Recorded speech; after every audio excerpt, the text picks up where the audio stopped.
지수 예측보다는 어디 우리가 사람들이 돈을 어디다 쓰는가, 또 어디다 쓸 건가, 그 부분을 공부를 하면서 투자를 하면 지수와 상관없이 내년에도 꽤 좋은 수익을 낼 수 있는 장이다. 내년에 이익이 별로 안 꺾일 것 같아요. 그런 리오프닝 관련주는 지금도 무릎하고 허벅지라고 생각하거든요. 나의 심리 상태와 나의 투자의 어떤 방법이 잘못됐을 수가 있습니다. 오늘 모신 분은 채순리 자문 박세익 전무님. 안녕하세요. 안녕하세요. 네. 지금 3개월 만에 뵙는데 그동안 참 많은 일이 있었어요. 네. 네. 그때 나오셔서 일단 그 조정이 있을 수도 있다. 뭐 3,300 고점 뭐 이런 거에 대한 우려를 이제 질문 드리기도 했었는데 네. 어떻습니까? 지금 정말 그게 고점으로 해서 이제 많은 조정이 있었는데 사실 많은 분들이 지금 이게 끝이냐 아니면 이게 뭔가 더 큰 하락의 시작이냐 되게 불안해하거든요. 그렇죠. 현재 시장 어떻게 보세요? 네. 우리가 주식 투자를 할 때 변동성이라는 부분. 네. 그 내가 투자하는 자산의 변동성에 대해서 알지 못하는 것은 제가 그 제 책에 개는 훌륭하다. 그 타이틀에서 제가 한번 설명을 드린 것도 있죠. 그 개는 훌륭하다의 그 강형욱 씨라고 그죠? 개통령이라고 그러시죠. 대통령이라고 그러더라고요. 예. 그분이 그 말씀을 하셨죠. 내가 키우는 개를 통제하거나 할 줄 모르면 함부로 그 개를 칭찬하면 안 된다고. 예, 그 사람이 우스워 보인다고. 예, 그런 것처럼 우리가 내가 투자하는 자산의 변동성은 어떤 변동성을 갖고 있고 어느 정도 어떤 환경에서 주가가 어떻게 변하는지에 대한 우리가 그런 변동성에 대해서 알아야 되는데 너무 우리가 위대한 기업, 좋은 기업에만 투자하면 좋은 수익이 날 거다라고 생각하시잖아요. 그렇죠. 예, 하지만 주식은 변동성이 큰 자산이고 또 주식이 보면 사이클 기업이냐 성장 기업이냐 아니면 그냥 자산 주냐에 따라서 그 변동성이 다 다르잖아요. 그렇죠. 예, 그러면 우리나라는 어떻습니까? 사이클 기업이 많은 나라잖아요. 그런 걸 여러 가지 고려를 해봤을 때 지난 7월 달에 우리 시장이 뭐 3,300도 가고 하긴 했지만 그때 8월 초에 와서 말씀드렸던 게 우리나라의 시장의 그런 변동성을 꾸준히 관찰해 보면 9월 추석 때 명절 전후로 이제 자금이 시중의 유동성이 좀 스퀴즈 되면서 시장이 흔들리는 경향이 있고 두 번째 불확실성을 좀 싫어하다 보니까 우리나라 주식 같은 경우에는 여러 가지 세계 정세가 조금 불확실할 때 작년에는 트럼프와 바이든의 누가 될까 그것 가지고도 미국 주식, 한국 주식이 다 작년 10월 달에 조정받았었잖아요. 뭐 그런 성질. 또 우리한테는 이번에 그 뭐 테이퍼링이 도대체 언제 시작되고 그게 이번에 FOMC에서 이번에 결정이 났지만 그 부분에 대한 불확실성이 있었고 또 하나가 미국의 부채 한도 상향 조정에 대해서 바이든 정부가 텍스를 어떻게 할 건지 그런 불확실성이 되게 많았었어요. 그리고 마지막 또 하나 있죠. 수급에 큰 교란을 가져오는 우리나라 대주주 과세 요건에 의한 수급 교란 요인. 그런 걸 고려를 해보면 지금 여기서 주가가 위로 계속 올라가는 게 아니라 많이는 저기 2,850 정도까지도 오히려 빠질 수 있는 그런 부분에 우리가 좀 조심을 해야 된다. 그런 얘기를 했었고 실제로 이제 한 2,906인가까지 빠졌었죠. 그렇죠. 네. 그때 되니까 이제 많은 분들이 또 걱정하셨잖아요. 보통 2,700선, 2,600선까지 생각하는 분도 있더라고요. 딱 그때 2,900을 가니까 또 2,500까지 빠질 거니까 이제 시작이다. 뭐 이런 또 비관론자들의 얘기들이 막 댓글에 막 엄청 나오더라고요. 그래서 이제 뭐 또 여러 방송에서 제가 말씀드렸던 게 이렇게 2,900 정도 왔을 때 주식 살려고 위에서 현금을 마련하고 하라는 거였고 지금 이렇게 풍부한 유동성에 미국의 어닝이 계속 뒷받침해 주고 있고 우리나라도 어닝 자체가 반도체가 좀 꺾였을 뿐이지 큰 폭의 어닝이 뭐 쇼크가 나는 건 없었잖아요. 지금도. 그러면 주가가 여기서 더 빠질 수가 없거든요. 그런 측면에서 제가 3천 밑으로 가면 저는 오히려 또 다시 강세론자로 변신한다라고 그렇게 이제 또 말씀을 드렸던 거죠. 네. 자, 하여튼 지금까지는 어쨌건 2,900선을 지지선으로 해서 이제 다시 반등하는 모습, 그리고 또 다시 하여튼 여기 박스권이 되면서 이렇게 움직이는 것 같아요. 네. 근데 이제 전에도 말씀하셨듯이 이제 뭔가 쌍봉을 그리는 어떤 형태의 조정, 네. 이제 그런 모습인 것 같기도 한데 예. 이게 언제까지 이어질 것이냐. 네. 그리고 이렇게 그러면 2,900선 근처까지 왔을 때 이때는 저가 매수라고 생각하고 우리가 과감하게 사야 될 타이밍이냐. 네. 이게 이제 헷갈리는 거예요. 그렇죠. 겁나거든. 예. 그 부분에 대한 명쾌한 답을 드릴게요. 아, 그래요? 네. 그 부분에 대한 명쾌한 답은 우리가 테이퍼링이 시작됐던 2014년, 테이퍼링을 한다라고 얘기했던 2013년, 그 전에 이제 그리스 사태 그리고 남유럽 위기가 있었던 2012년, 11년, 뭐 이런 경우에 우리나라 지수가 박스피로 왔다 갔다 했었잖아요. 네. 그런데 재미난 사실을 하나 알려드리면 그때 당시에 저희 펀드 매니저 후배들이 야, 이런 장에 나도 나가서 돈 벌어야 되겠다라고 뛰쳐나왔던 게 2013년, 14년, 15년 장이에요. 실제로 시장은 박스피로 굉장히 답답한 흐름을 보였는데 매니저들이 그렇게 답답한 장에서 아, 저도 매니저 하면서 월급 받는 것보다 이런 장에 나가서 돈 벌게요 하면서 나갔던 게 그때 장이거든요. 아, 그래요? 좀 신기하지 않습니까? 그러네. 예, 아니 2009년, 10년, 11년처럼 뭐 차화정장세니 뭐 이럴 때 나가서 돈 안 벌고 왜 그 박스피 장에서 나가서 돈 번다 그러고 그러지? 그 사람들이요. 박스피에서 왔다 갔다 하는 거 뭐 트레이딩 하면서 돈 벌려고 나갔던 게 아니라 그때 당시에 종목들이 어마어마하게 올라갔었어요.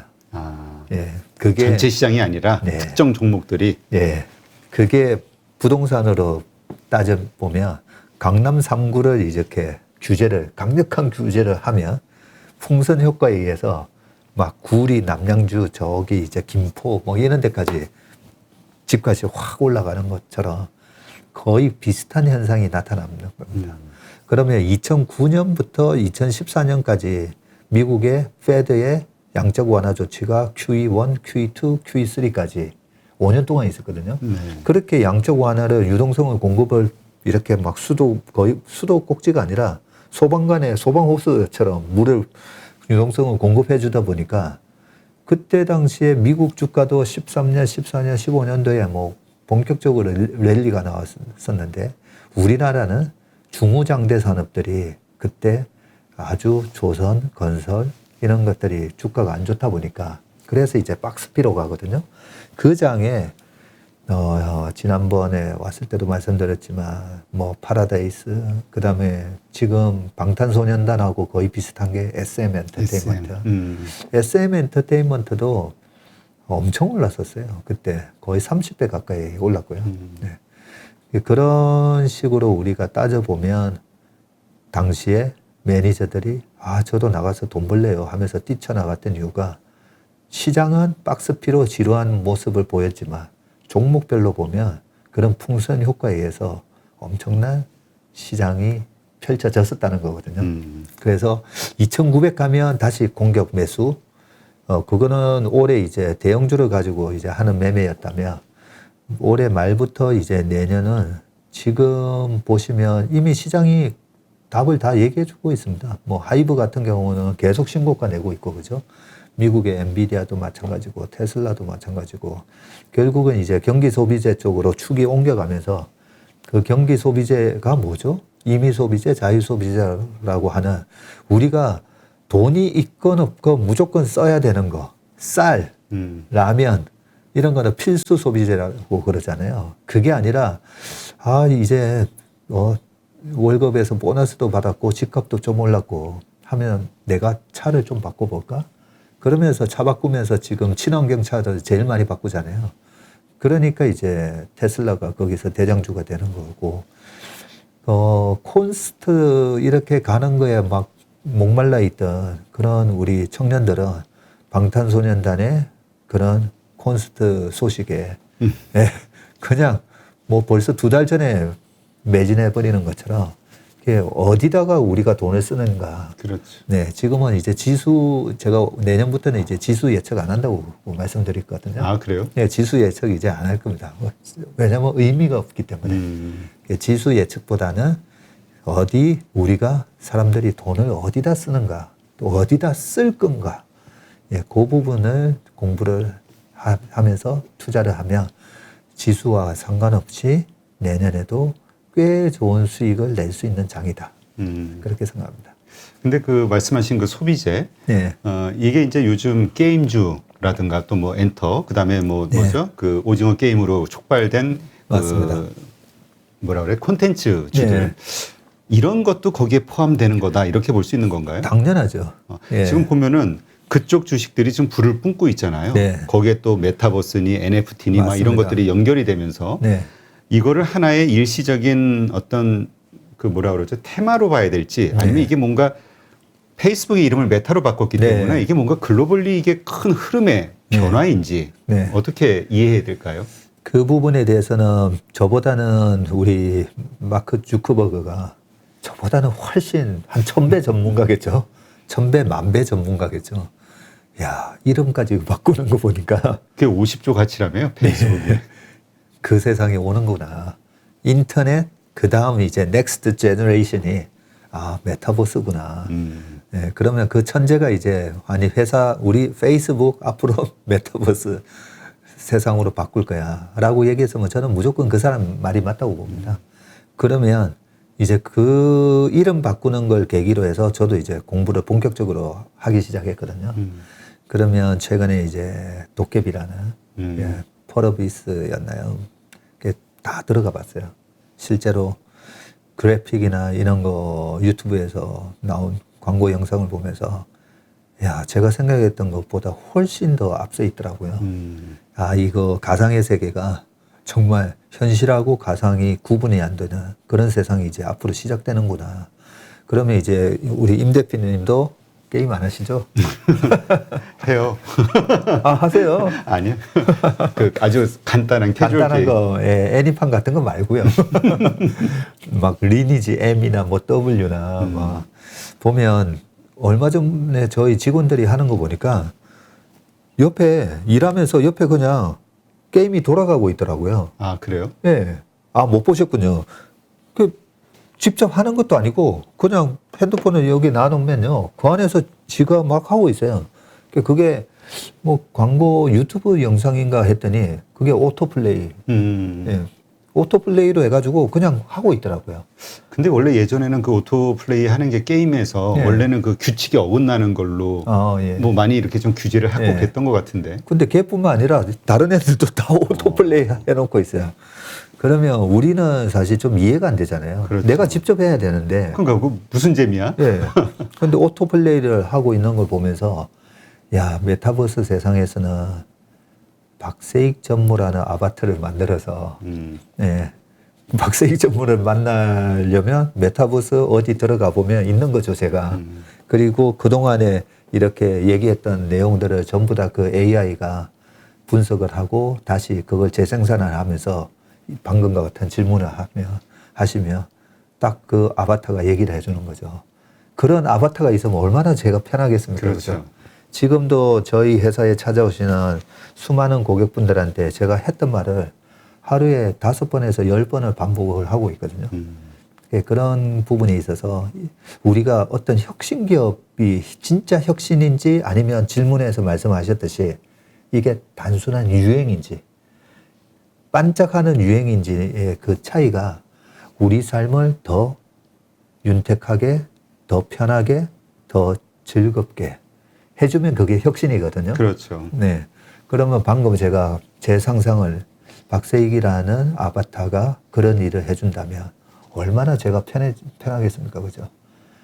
그렇다면 이거는 반드시 앞으로 다가올 미래구나. 그러면 이제, 그럼 언제 투자해야 되는데 그 부분에 대해서는 과거에 인터넷을 보면 알 수가 있어요. 인터넷 닷컴 버블이 있었던 98년, 99년, 2000년. 그때 당시에 98년도에는요, 우리나라의 뼈아픈 IMF도 있었고, 그죠? 그렇죠. 아시아 4마리 용이 무너지는 그런 아시아 외환 위기가 있었는데 그 아시아 외환 위기와 함께 러시아 디폴트가 98년 8월 달에 있었고요. 그 러시아 디폴트 때문에 또 영향을 받아서 그 노벨 노벨 경제학상을 받았다. 그런 위대한 경제학 교수들이 만든 롱텀 캐피탈 매니지먼트가 98년 10월 달에 파산을 하거든요. 그 파산을 하면서 그때 나스닥 지수가 얼마였었냐면요. 2100 정도 하다가 1400까지 빠졌었는데 그 파산이 하고 나서 1400이 2000년 4월 달까지 불과 1년 8개월 만에 1400에서 5100을 갑니다. 1년 8개월 만에 5100을 가기 때문에 지금 우리가 미국 시장 보면서 와, 사상 최고, 사상 최고. 도대체 뭐야? 우리 미국 주식의 2학년 교수님 사채업자라고 막 사상 최고 맨날 사상 최고 얘기하니까. 그래서 그런 장이 지금 대단한 장처럼 보이지만 90년대 후반에 인터넷에 의한 닷컴 버블 때도 그랬었고요. 그러면 결과는 어땠느냐? 결과는 어땠느냐면요. 지금 닷컴으로 해서 전 세계에서 제일 시가총액이 커진 기업이 뭐죠? 그때 생겼던 기업 중에 소위 말하는 팡 중에 구글? 네. 알파벳? 구글도 있지만 페이스북도 있고 아마존이 있잖아요. 또. 그건 좀 우리 닷컴 버블 어느 정도 꺼지고 난 다음에 커진 거 아닌가요? 그쪽은? 맞습니다. 커졌는데 실제로 아마존이 상장이 된 게 97년도에 상장이 됐어요. 아, 그래요? 네, 97년 5월 달에 상장이 됐고 상장이 되고 나서 그렇게 불을 뿜으면서 올라갔다가 그렇게 불을 뿜어서 올라갔던 아마존 주가가 불과 닷컴 버블이 깨진 2년 만에 $100가 넘던 주식이 1.6달러까지 빠지거든요. 95% 빠졌어요. 엄청나네. 네. 95% 빠졌다가 지금 그 이후로 2000배 이상 또 올라간 겁니다.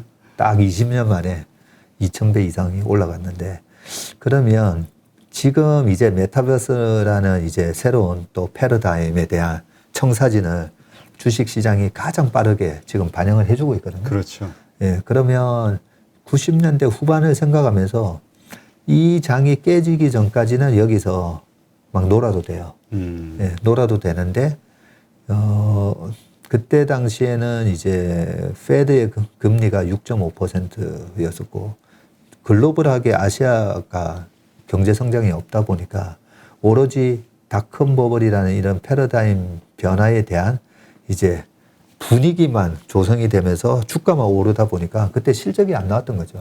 그렇죠. 실적 성장을 동반하지 않고 오르다 보니까 그 5,100 갔던 나스닥이 다 그 아마존이 아까 1.6불까지 떨어졌던 그때 나스닥이 얼마까지 빠지냐면요. 1,100까지 다시 빠져요. 네.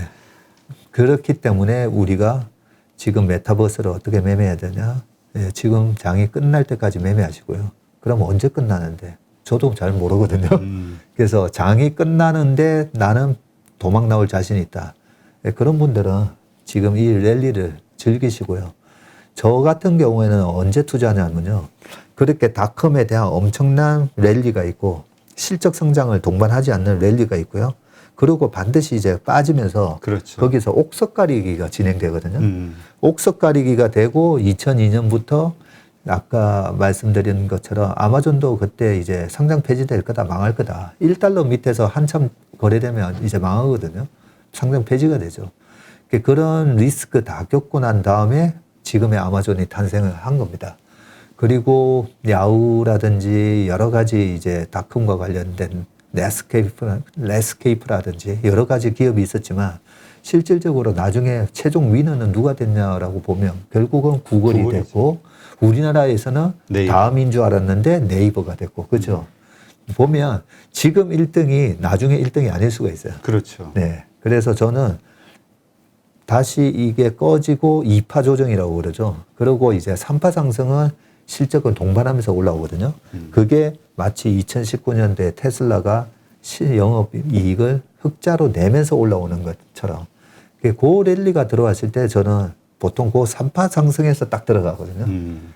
저 같은 경우에는 이제 조금 이익 대비 리스크에 대해서 약간 보수적이다 보니까 확실하게 지금 이익이 안 나오는 국면에서 벌기보다는 저는 3파 상승을 노리는 그런 스타일로. 그래, 그 두 가지를 보시고 나는 이 랠리에서 벌고 나올 자신이 있으신 분은 지금 이 랠리를 즐기시고요. 약간 내가 여기서 못 먹으면 평생 못 먹는 거 아닌가? 메타버스가 말 그대로 다시 안 돌아오는 버스 아닌가? 네. 근데 버스는 돌아옵니다. 그렇죠. 과거를 돌아보면 항상 이게 반복이 되어 왔죠. 네. 예.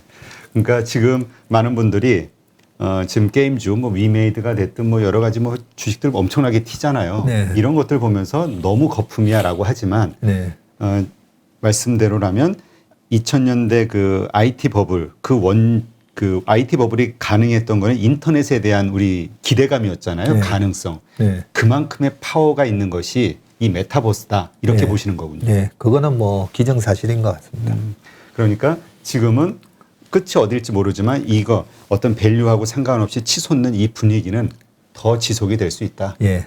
지속이 될 수는 있지만 진짜 주인공은 나중에 바뀔 수가 있다. 그렇죠. 네. 그렇죠.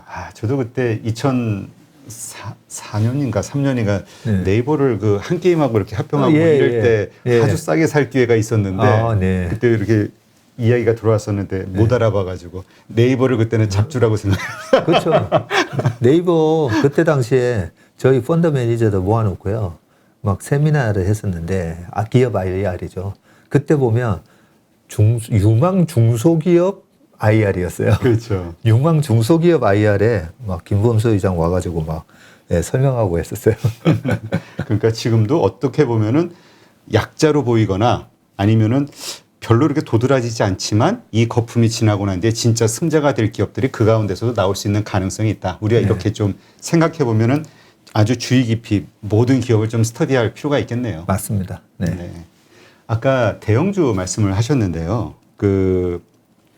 사실 올해 그 투자하신 분들 대부분이 대형주, 우량주 중심으로 투자를 해놓고 재미가 없어가지고 네. 남들 다 우리 소위 테마주 뭔가 소위 잡주라고 표현하는 그런 네. 분들도 있으니까 같이 투자하시는 분들은 네. 그런 주식들이 날아가는 거를 옆에서 지켜보면서 막 속이 너무 쓰리단 말이죠. 네. 오히려 수익률은 마이너스 뭐 20-30%씩 떨어지고 네. 이 대형주가 근데 지금 말씀하시는 대로라면은 내년도 그렇게 기대할 건덕지가 별로 없어 보이거든요. 그럼 대형주는 네. 가지고 있는 분들의 입장에서는 어떻게 해야 될까요? 지금이라도 뭐 정리를 하고 우리 뭐 메타버스가 됐든 아니면 어떤 중소형주 네. 이런 쪽으로 옮겨 타야 되나 이게 네. 가지고 있는 분들의 고민이란 말이죠. 네.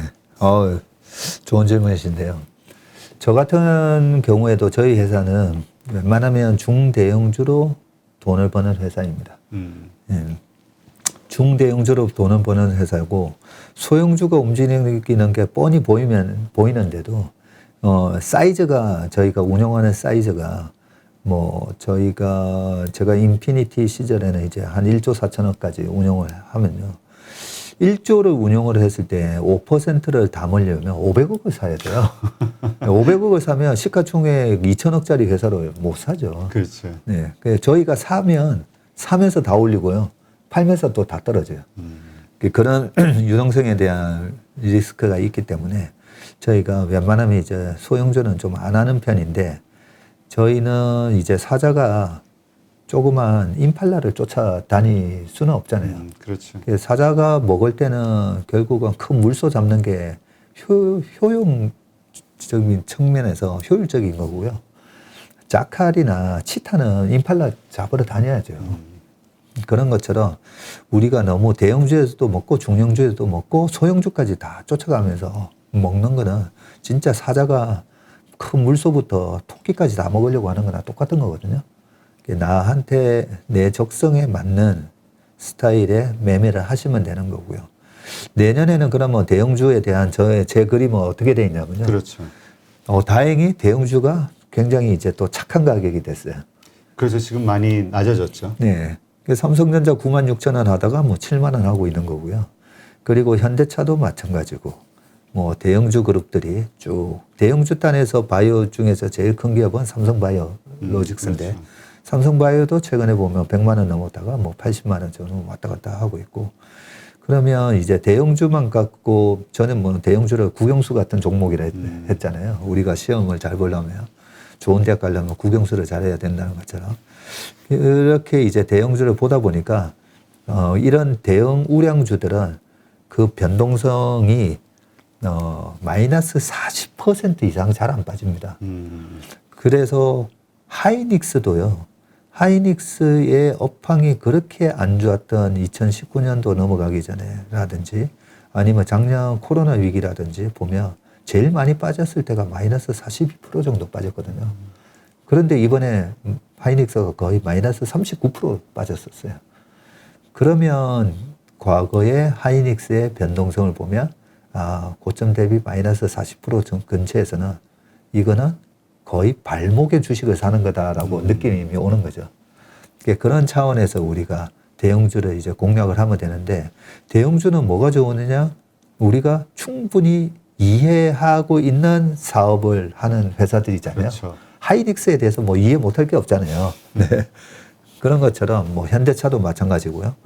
삼성바이오로직스도 마찬가지고 우리가 충분히 이해할 수 있는 기업이고 예측 가능한 기업이고 어떤 경영진이 운영을 하고 있는지 우리가 잘 알다 보니까 그런 회사를 우리가 투자할 때나 철저하게 그 회사의 과거 20년 동안에 이럴 때는 이 기업의 이익이 꺾일 때는 또 어디까지 빠지고 기업의 이익이 좋을 때는 또 어디까지 올라가는지 그런 부분에 대해서 이제 좀 공부를 사실 잘 안 하세요. 그렇죠. 예, 투자자들이 펀드 매니저들도 그 공부를 잘 안 해요.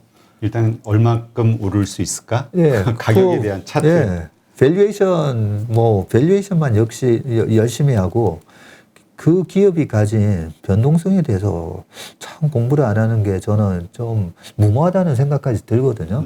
반도체의 변동성이 틀리고 조선업의 변동성이 다르잖아요. 그렇죠.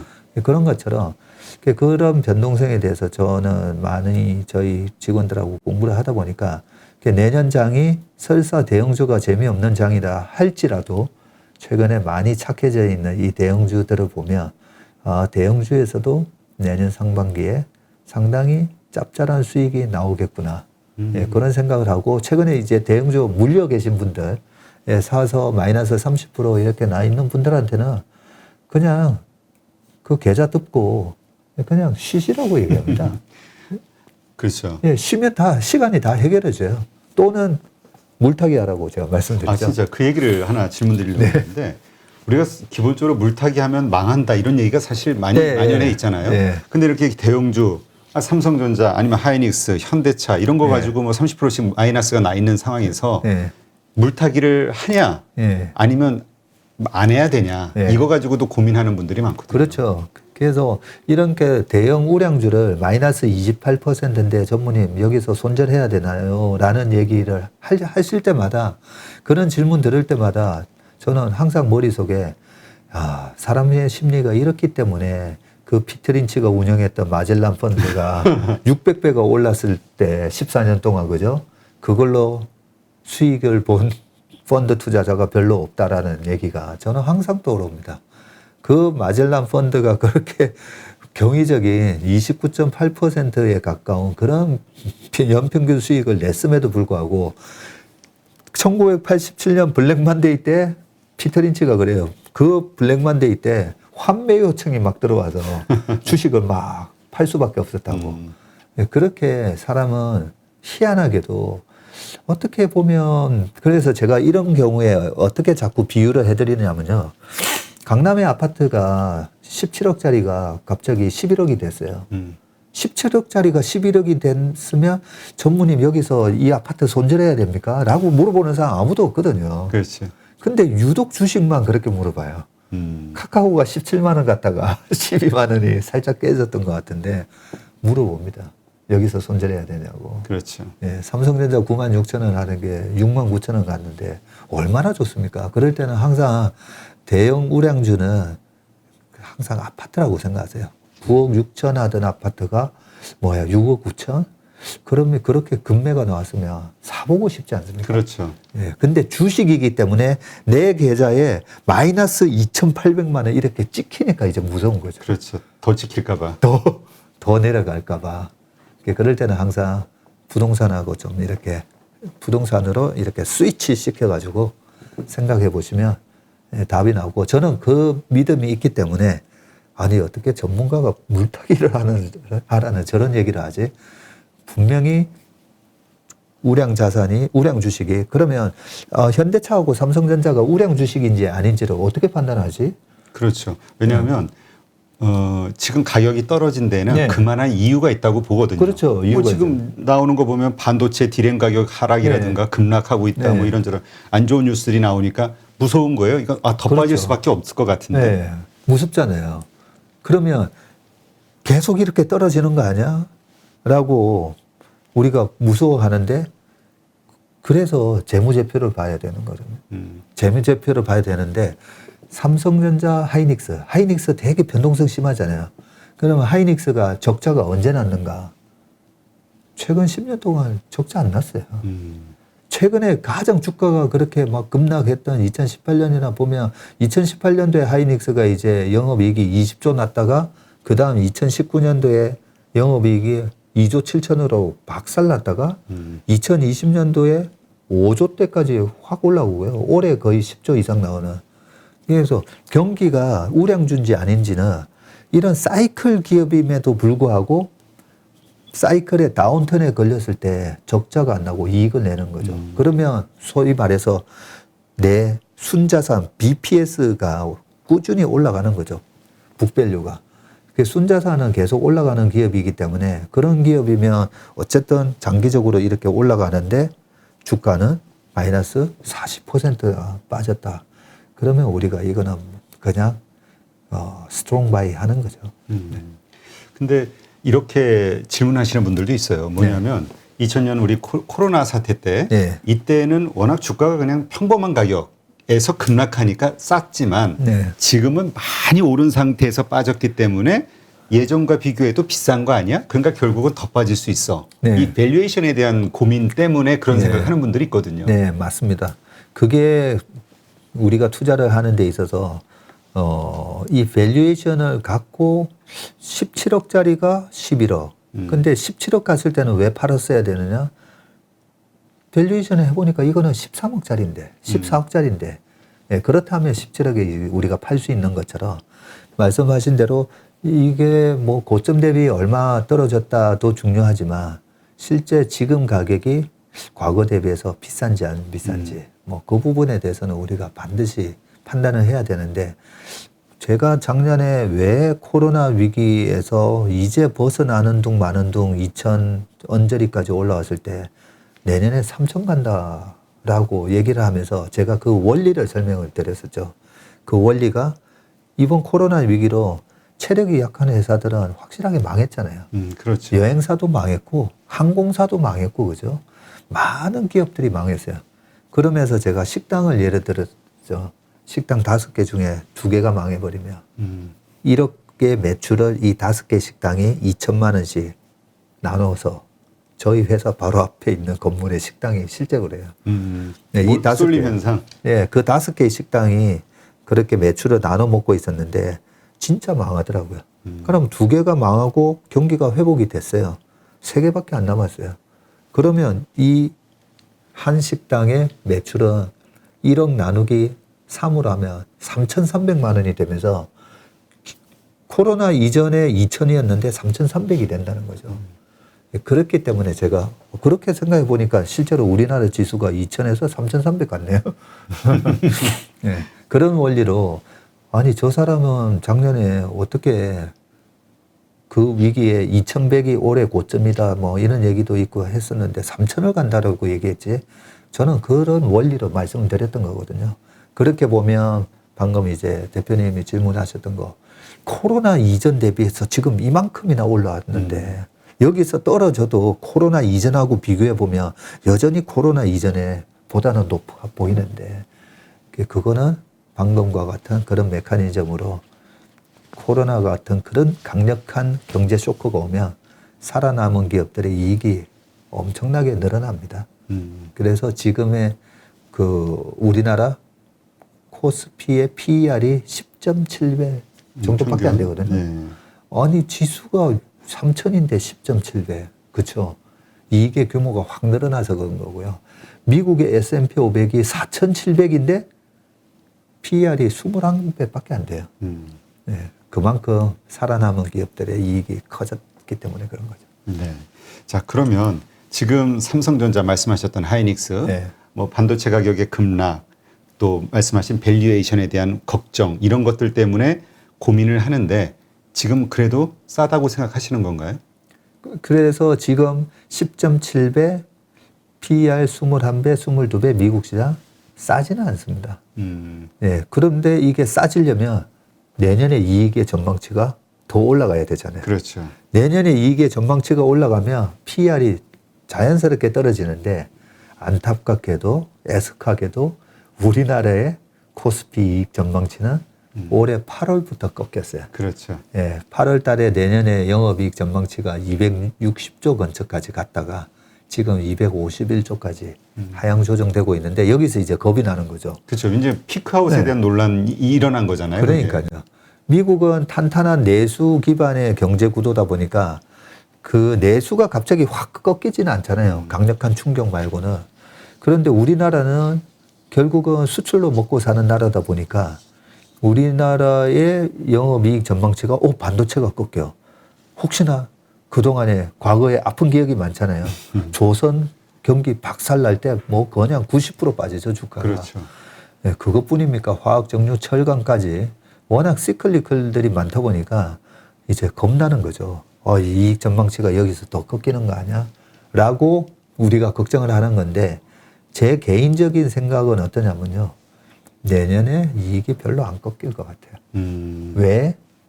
왜 그렇게 생각하는지 궁금하시죠? 아니, 뭐 대답하려다가 네. 아니, 상품이 있으면 내가 하려고 그랬지. 상품이 있으면요. 상품 뭐 네. 채슬리 회사 탐방 투어 뭐 이런 거? 예. 자, 네. 그 아까 얘기하셨던 비슷한 논리 아니에요? 경쟁자들이 사라졌거나 약해졌기 때문에 예. 그거는 이제 말씀을 이미 드렸으니까. 다른 거. 예.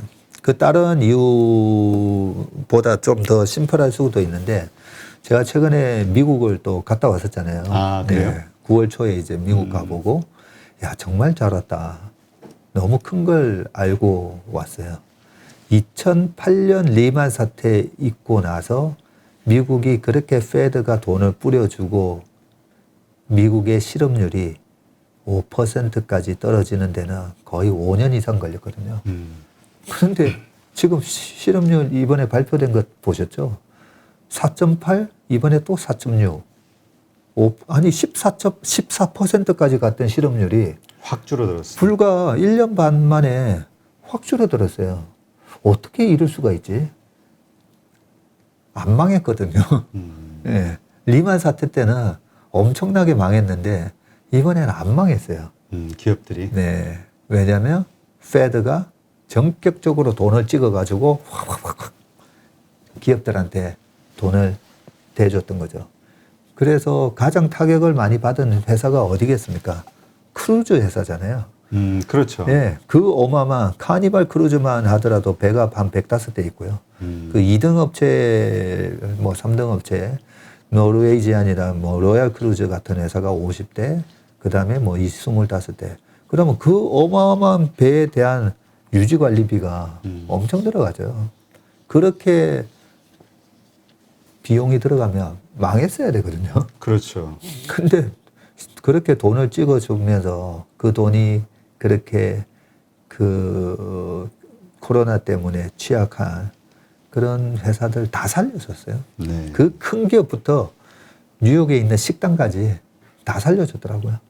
그러니까 이번에 정말 돈을 많이 풀었다고 하더라고요. 예. 개인들도 그러니까 오죽하면 일자리 구하는 것보다 정부 예. 지원금 타는 게 낫다. 그러니까요. 취업을 안 한다니까. 예. 그래서 제가 이번에 갔다 오면서 확신을 했던 것 중에 하나가 11월 달 되면 무조건 고용은 회복되겠구나. 왜냐하면 9월 첫째 주까지로 이제 그 정부에서 뿌려주는 그 구제금융은 끝났었으니까요. 그렇죠. 예, 그래서 그러면 돈을 받았던 걸 한 달 동안은 일 안 하고 쓸 수는 있지만 이제 2달은 못 가는 거죠. 그렇죠. 그래서 저는 11월 달에 가면서 고용 지표가 아주 가파르게 개선되겠다라는 생각을 했고요. 그렇게 고용이 가파르게 개선되면서 생산 활동과 소비가 본격적으로 이루어져야 되는데 갑자기 공급망 차지를 해가지고 그죠? 그렇죠. 그러면 저희는 이제 자동차 재고까지도 다 체크해봤거든요. 현대 기아차 자동차 재고가 완전 역사적 바닥이에요. 네. 그러니까는 못 만드는 만큼 그냥 있는 것 다 재고 정리를 했다는 거죠. 그동안. 예. 그러니까 못 만드니까 뭐 부품 조달이 돼야 차를 만들 건데 그렇죠. 안 되다 보니까 있는 차 팔고 더 이상 이제 생산이 안 되는 거죠. 그런 식으로 되면 이게 원래는 경제 충격이 있고 고용이 회복되고 소비가 회복되는 데까지는 꽤 시간이 걸리는데 그러지 않는다는 거죠. 소비가 어마어마한 소비가 소위 말하는 그 펜탑 디맨드가 지금 대기를 하고 있고요. 제발 좀 물건 좀 줘. 나는 살 준비가 됐는데 그런 상황이에요.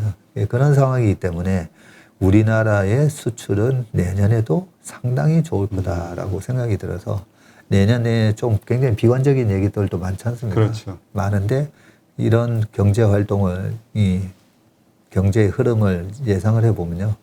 내년 시장에 우리 코스피의 이익이 더 여기서 급격하게 꺾이는 그런 조정은 없을 것 같다라는 게 제 생각입니다. 네. 그래서 이제 내년도에 대형주 중심으로 이제 투자를 하실 예정이신 예. 거고 싸니까 일단 예. 밸류에이션이 그 다음에 그 얘기도 하시는 분들이 있긴 해요. 그 대형주들은 이제 보통 수출주 중심이다 보니까 예. 우리 환율이 지금 적정 환율보다 높잖아요. 예. 1170원, 80원대. 예. 여기에서 나오는 환차익도 상당히 좀 클 것이다. 그렇죠. 예. 저는 사실 우리나라 코스피 투자를 할 때 제일 리스키한 거는 환율이 1,050원, 1,000원, 950원 이렇게 되는 게 가장 이제 제가 겁나는 상황이거든요. 물론 그렇게 되면 내수주로 투자를 해서 돈을 벌겠지만 그렇죠.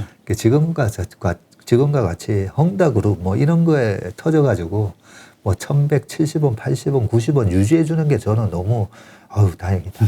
네, 그렇게 생각하고 있습니다. 네. 그래서 대형주는 물리신 분들이라면 충분히 여력이 된다면 물타기 할 수 있다. 네, 예. 그렇습니다. 근데 이런 얘기하는 분도 있거든요. 뭐냐면 지금 뭐 삼성전자 개인 주주가 500만 시대라면서요. 네. 그러니까 너무나 많은 개인들이 갔으니 네. 못 오른다. 예. 이게 가려면 많은 개인들이 손절하고 빠져나와야 그때서 오를 것이다라고 보는 이야기하는 분들도 있거든요. 네, 그 부분에 대한 그러면 답은 우리가 작년 가지고 얘기해 보자고요. 작년에도 6만 전자. 그랬죠. 예, 작년에 코로나로 일단은 이게 참 그 주식 시장을 제가 되게 주식 시장을 좋아하는 이유가요. 굉장히 공정한 게임이에요. 그렇게 코로나 위기가 왔고 사람들이 주식을 사면 될 것 같은데 하면서 삼성전자를 많이 사셨잖아요. 그렇죠. 왜? 삼성전자는 믿을 수 있고 덜 위험해 보이니까. 실제로 덜 위험했고 삼성전자는 작년에도 수익을 잘 냈잖아요. 그게 제대로 보신 건 맞아요. 하지만 우리가 늘 하이 리스크 하이 리턴인 거지 로우 리스크 은행에 예금 내놓고 은행이 혹시라도 내년에 지금 준다는 1%를 10% 주지 않을까? 그렇죠. 그렇게 생각하시는 분은 없잖아요. 안전하면 안전만큼 수익이 없는 거잖아요. 그래서 삼성전자가 작년 11월부터 랠리가 오기 전까지 이놈의 삼성전자는 6만 원만 가면 떨어지고 6만 그렇죠. 원만 가면 떨어지고 그러면서 지금처럼 많은 분들이 삼성전자에 올라타고 있었지만 엄청난 짜증을 유발했다가 11월 달부터 본격적으로 반도체 가격이 오르면서 올라가거든요. 개인이 많이 들고 있든 안 들고 있든 아무 중요한 건 아닙니다.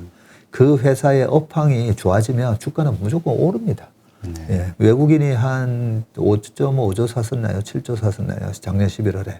사면서 그냥 삼성전자를 2달 반 만에 70% 올려버렸잖아요. 그렇기 때문에 지금 굉장히 저는 이제 삼성전자를 보면서 작년 8, 9월 달 같은 이제 짜증, 6만 전자, 조롱, 그렇게 해서 도저히 못 해먹겠다. 메타버스로 갈까? 메타로 가자. 네. 그런 분위기를 제가 유심히 보고 있거든요. 보는 이유가 이제 메타가 안 된다가 아니라 삼성전자에 대한 인내력이 부족하고 단타 위주로 들어왔던 사람들이 결국은 소위 말해서 쫀칭이 털리는 거거든요. 그런 걸 저는 어떻게 상상을 하냐면요. 제가 이제 말하고 또 비교 많이 하잖아요. 삼성전자 천리마예요. 천리를 우직하게 가는 그런 천리마인데 등에 잔뜩 이제 사람들이 올라타고 있으면 못 가는 거죠. 이런 짜증을 유발해야 나 이 말 안 타고 저쪽에 버스 타러 갈래 하면서 예, 사람들이 삼성전자라는 큰 말에서 내려서 이동을 하면 가벼워지는 겁니다. 예, 그렇게 저는 생각을 하고 내년 연말 내후년에 그 삼성전자의 이익에 영향을 미치는 그 반도체 여러 사업부 뭐 데이터 센터라든지 뭐 요즘 미국 시장이 가르쳐주고 있잖아요. 하긴 뭐 지금 데이터 센터를 계속 확충할 수밖에 없을 것 같아요. 메타로 간다 하더라도. 그러니까요. 페이스북 얘기했잖아요, 이번에. 메타버스로 가려면 엄청난 투자를 해야죠. 그렇죠. 예, 그 엄청난 그래픽 작업이 들어가야 되고 그러다 보니까 이제 엔비디아가 또 먼저 치고 간 거잖아요. 올라가죠. GPU가 먼저 들어가니까. 그런 거랑 이렇게 연관해 보면 저는 뭐 내년 연말 내후년까지 삼성전자는 또 한 번에 그런 작년 11월 달 같은 그런 랠리가 앞으로 내년에 또 있을 거다 생각합니다. 네. 하여튼 뭐 지금 대형주 물리신 분들은 위안이 되는 말씀인데요. 하여튼 자기가 들고 있는 회사의 네. 그 어떤 뭐라 그럴까요? 우량성? 네, 네. 우량주라는 사실에 좀 더 이렇게 확신을 가질 만한 네, 그러기 위해서 다시 한번 공부를 해야 될 것 같네요. 맞습니다. 예. 네. 어쨌건 네, 우량주에 대해서는 우리가 좀 더 기대를 해봐도 된다. 네. 이대로 무너지진 않는다. 네. 네, 이렇게 이해를 하겠습니다. 지금 테이퍼링 이야기가 나왔잖아요. 네. 연준에서 발표를 했고요. 네. 또 국내에서는 이제 하느니 금리 인상 두 번째 11월 달에 할 것이다. 이런 네. 이야기도 있고요. 예. 이런 것들이 결국은 증시를 하락시키는 요소들이 되지 않겠나. 이게 이제 대부분의 걱정이었는데 네. 미국은 보란 듯이 계속 상승을 해요. 하지만 네. 한국은 역시 계속 그러한 불안감 때문인지 예. 흔들린단 말이죠. 네. 어떻게 봐야 될까요? 테이퍼링 이 얘기는 제가 그냥 한마디로 이것도 시험에 안 나옵니다라고 말씀드리고 싶어요. 예. 이번 시험에는 안 나오니까 공부 안 하셔도 됩니다라고 진짜 말하고 싶어요. 별로 시장에 영향을 미치지 못한다. 네. 테이퍼링이 정확하게 2014년 1월 달부터도 테이퍼링이 있었잖아요. 그렇죠. 네, 지금도 뭐 150조에 가까운 돈을 연준이 이제 국채랑 MBS랑 사주면서 시장의 유동성을 공급해주고 있는데 그걸 내년 6월 달까지도 계속 하는데 이제 줄여나가게 나간다는 거잖아요. 줄여나가는 거기 때문에 일단은 영향이 없고요. 그렇게 풀린 돈이 아니면 돈을 못 버는 나라, 그렇게 돈을 안 풀어주면 돈을 못 버는 국가랑 기업이 문제가 생기는 겁니다. 그러면 우리나라 지금 무역수지 유가가 올라오면서 이제 무역수지가 조금 줄긴 줄었지만 그래도 아주 빵빵한 무역수지 흑자가 나오고 있고요. 중국이 이번에 10월 달에 무역수지 발표가 났거든요. 중국이 이번 10월 달에 번 돈이요. 한 달에 한 95조 정도로 벌었어요. 우리나라. 그래요? 예. 그래서 제가 헝다 문제도 저는 크게 걱정을 하지 않는 게 헝다가 뭐 350조 자산이라 하잖아요. 그렇죠. 350조가 이게 터지면 리만 사태 같은 게 오는 게 아니냐. 한 달에 100조 가까이 벌어요. 중국이. 한 달에 100조 가까이 버는데 350조 그게 망한다 한들 그 자산을 또 다른 그룹이 싸게 가져갈 거고요. 그렇게 보면 지금 우리나라, 중국, 그다음에 미국, 유럽 최근에 프랑스 주가가요. 까크 지수가 28% 올랐어요. 아, 그래요? 예. 뭐 오를 만한 이유가 있나요? S&P 500이 25% 올랐는데 아니 프랑스 지수가 어떻게 28% 오르지? 리오프닝 되면 제일 수혜받는 나라가 어디겠습니까? 아, 관광객들 많이 오는 네, 관광객의 프랑스. 천국이잖아요. 프랑스잖아요. 예, 그런 이제 다른 나라들 주가라든지 이런 걸 보면 내년에 이런 리오프닝 관련해서 사람들의 엄청난 이제 그 이연 수요가 발생하게 되고 그렇다면 내년에 테이퍼링을 하든 안 하든 금리 인상을 하든 안 하든 예, 경제는 우리가 생각했던 거 이상으로 좋아질 거다. 그렇게 저는 생각합니다. 그렇군요. 하지만 지금 연준에서 이번에 그 FOMC 회의 때도 이야기했지만 그 파월 의장이 생각보다 인플레이션이 좀 길게 갈 것 같다. 사실 처음에는 이거 별거 아니야. 예. 뭐 이거 중고차 가격 때문에 그래 이랬다가 이거 조금 연장될 수 있어. 또 약간 변했다가 이번에는 그렇죠. 아예 좀 오래 갈 수 있을 것 같아. 예. 그러니까 이 인플레이션은 이 문제가 예. 결국은 뭐 또 공급난 문제까지 예. 같이 물류 대란까지 겹쳐지면서 이 물류 대란이 그렇게 쉽게 빠른 시간 내에 잡히지 않을 것이다라고 이야기하는 게 제 정설이잖아요. 네. 그러니까 인플레이션은 점점 심각해지고 이게 결국 경제에 상당한 부정적 영향을 끼치는 거 아니야? 결국 주식시장도 힘든 거 아니야? 이게 이제 일부 분들의 생각이거든요. 네. 그걸 또 과거에 이제 우리가 사례로 뭐 제가 뭐 어떻게 될 것 같습니다. 얘기는 그냥 그거는 의미가 없으니까요. 과거에 지금보다도 더 심각했던 상황을 우리가 가지고 한번 얘기를 해보자고요. 2008년 초에 유가가 147불까지 올라가죠. 그렇죠. 네. 그리고 리만 사태 터지고 40불 깨졌다가 또 유동성을 푸니까 마치 지금처럼 2009년, 10년도에 유가가 또 110불에서 120불까지 올라갔거든요. 지금 80불대잖아요. 그렇죠. 근데 그때 110불, 120불까지 올라갔었어요. 2010년, 11년도에도. 2014년까지 유가는 계속 100불대와 120불대에서 왔다 갔다 했습니다. 엄청나죠. 그렇죠. 그런 거에 비하면 지금 80불은 양반이죠, 사실. 그러고 나서 그러면 인플레이션에 엄청난 어떤 역습이 있었느냐? 네, 별일 없었어요. 네, 별일 없었고요. 그렇기 때문에 그러면 왜 별일이 없었느냐? 또 그것도 한번 2014년 하반기부터 이제 테이퍼링이 끝나고 나서 유가가 이제 또 박살나긴 하는데 그게 테이퍼링이 끝나서 박살났다기보다는요. 셰일 혁명이 있었던 거죠. 미국에서의. 네. 그래서 우리 인간의 능력을 지금 어마어마한 뭐 메타버스 세상도 만들고 그전에는 또 인터넷 세상도 만들었고 그죠? 그렇죠. 예, 우리의 인간의 능력을 우리가 생각하는 그런 비관적인 생각보다 훨씬 더 극복을 잘해요. 그렇다면 코로나도 거의 이제 극복되죠. 그렇죠. 예, 그런 것처럼 공급망? 그 당연히 극복되겠죠.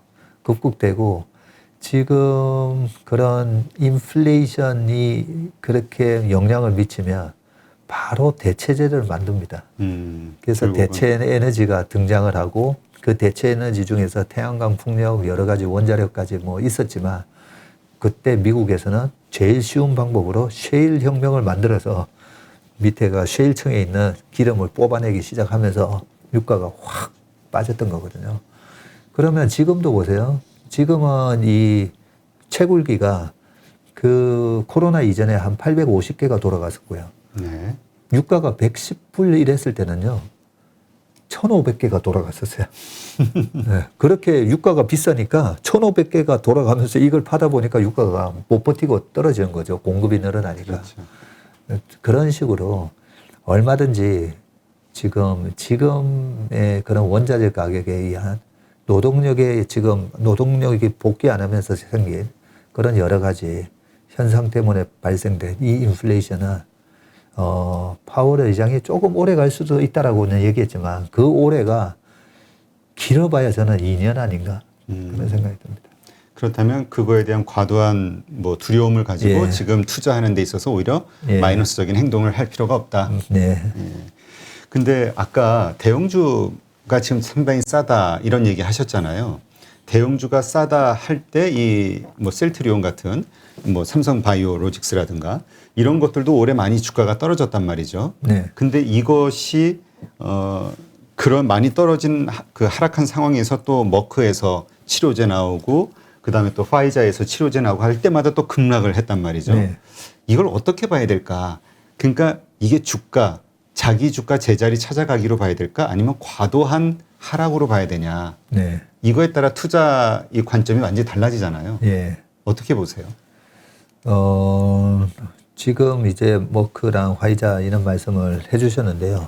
결국은 처음에 작년에 이제 코로나 위기 때 백신은 그렇게 빨리 개발이 되는 게 아니다. 그러니까 우리 전부 그랬죠. 그렇죠. 실험 많이 해야 되고. 네, 백신 개발하는데 거의 10년 걸려. 뭐 이런 얘기 했었는데 실질적으로 mRNA라는 그 기술로 인해서 이렇게 빨리 백신이 나온 거거든요. 그런 부분 때문에 제가 작년에 유일하게 투자를 하면 안 될 업종이나 뭐 회사로 코로나 수혜주는 하지 마세요라는 얘기를 뭐 책에도 써놨었고요. 그게 너무 단발성이 이익이 될 거라는 거죠. 진단 키트부터 코로나 뭐 치료 개발 뭐 회사, 백신 개발 회사, 저는 그런 거는 너무 단기간에 반짝했다가 또 박살이 날 수가 있기 때문에 하지 마시라는 얘기를 했었고, 그거는 또 어떤 다른 얘기로 해보면 코로나 위기로 박살난 회사가 빠르게 회복할 거다라는 얘기하고도 사실 똑같은 얘기입니다. 그렇죠? 그런 측면에서 방금 말씀하셨던 그 대형주들 중에서 코로나 치료제 얘기라든지 뭐 이런 걸로 올랐던 기업들은 지금도 이래 좀 주가가 안 좋잖아요.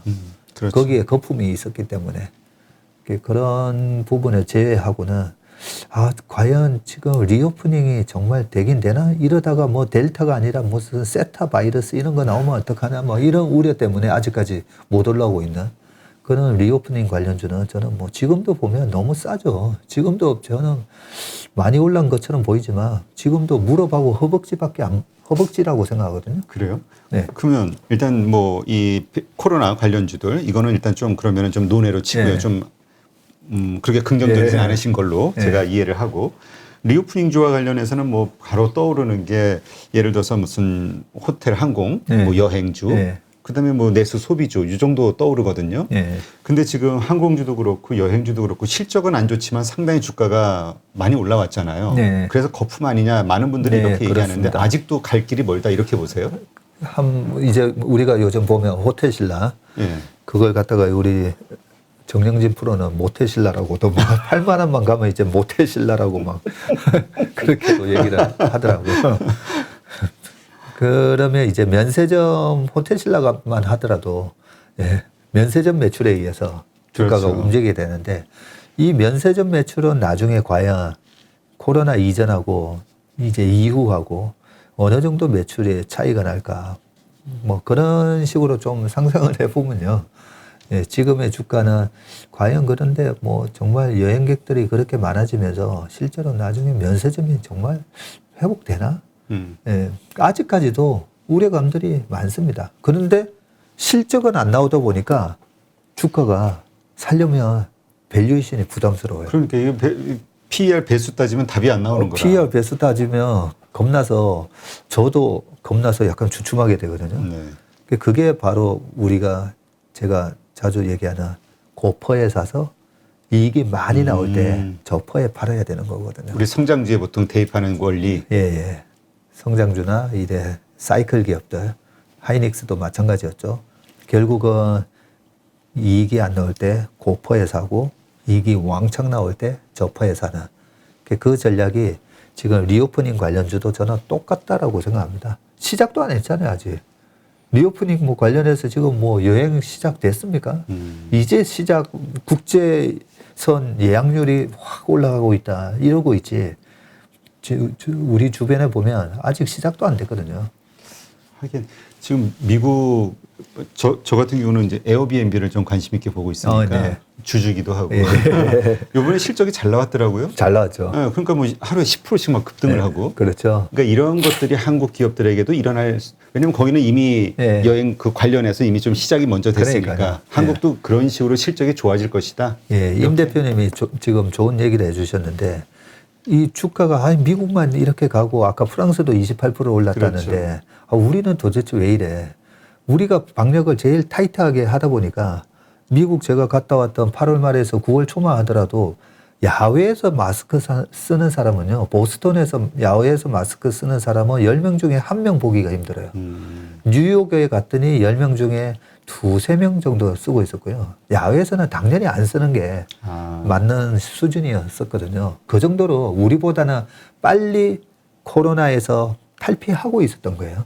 유럽 우리가 손흥민 축구 경기에서 다 봤잖아요. 그렇죠. 예, 그리고 음바페 나오는 PSG 경기 보면 다 보이잖아요. 그러니까 프랑스의 주가도 28% 올랐던 것처럼 미국에서 에어비앤비가 좋은 실적 발표하면서 주가가 10% 오르는 것처럼 그런 현상이 반드시 우리나라에도 내년에 일어납니다. 그렇게 생각을 하면 네. 지금이 많이 오른 게 아니라 오히려 네. 살 기회이기도 하다. 네. 옥석은 잘 가려야겠죠? 네. 옥석 잘 가려야 돼요. 어떤 식의 그래서 기준으로 가려야 될까요? 그 옥석 가릴 때도 카지노를 예를 들면요. 네. 우리나라의 카지노, 우리나라에 이제 외국인들이 거의 2천만 명 가까이 들어왔었거든요. 코로나 이전에. 그러면 이번에 2천만 명은 훌러덩 넘어가게 될 겁니다. 아마 내년 말하고 내후년 이렇게 되면 훌러덩 넘어갈 건데, 그러면 예전에는 이제 중국 관광객들이 막 몰려왔을 때 우리나라의 파라다이스 같은 기업들이 많이 올랐었죠. 많이 올랐었는데 지금은 이제 외국인 카지노가 파라다이스, GKL 그리고 제주도에서 이번에 크게 카지노를 오픈한 롯데관광개발 뭐 그런 회사들이 있고요. 그랬을 때 정말 이번에는 어떤 회사가 가장 큰 수혜를 볼까? 뭐 이런 거 이제 하나하나씩 좀 따져봐야 되거든요. 그렇게 우리가 과거에 이런 경우에는 어떻게 됐냐를 또 미국에서 지금 프랑스에서 힌트를 얻을 수 있는데 우리나라에서는 뭐가 되는가라고 봤을 때 과거 2011년도에는 소녀시대가 CNN 타면서 주가가 그렇게 20배 가까이 올랐다면 이번에는 뭐 방탄소년단이 단연코 그렇죠. 예, 그렇게 글로벌라이제이션 모멘텀을 타니까요. 그래서 주인공은 바뀐다. 근데 주인공이 바뀌는데 그 주인공이 누구예요? 그거는 박전무랑 임 대표님한테 물어보면 안 됩니다. 그래도 물어보고 싶네요. 소비를 열심히 하는 주변에 놀러 다니기 좋아하는 분들 있잖아요. 직장에서 어디다 돈을 쓸 것이냐. 네, 직장에서 워라밸 중요시하는 분들. 그러면서 나는 무조건 놀 거야 하면서 그분들이 돈을 어디다 쓰는지 그거 물어보시는 게 낫습니다. 자, 그러면 그 지금 미국 증시만 보면은 정말 이렇게 다 하나씩 뭔가 악재가 사라지면서 예. 좋은 일들만 있잖아요. 예. 이러한 것이 한국 시장에도 전이가 분명히 될 수 있을까요? 왜냐하면 지금 전혀 디커플링 상태라 네. 오히려 악재만 반영하지 호재나 이런 것들은 전혀 반영이 안 되고 있잖아요. 그러니까 더 겁나는 거거든요. 네.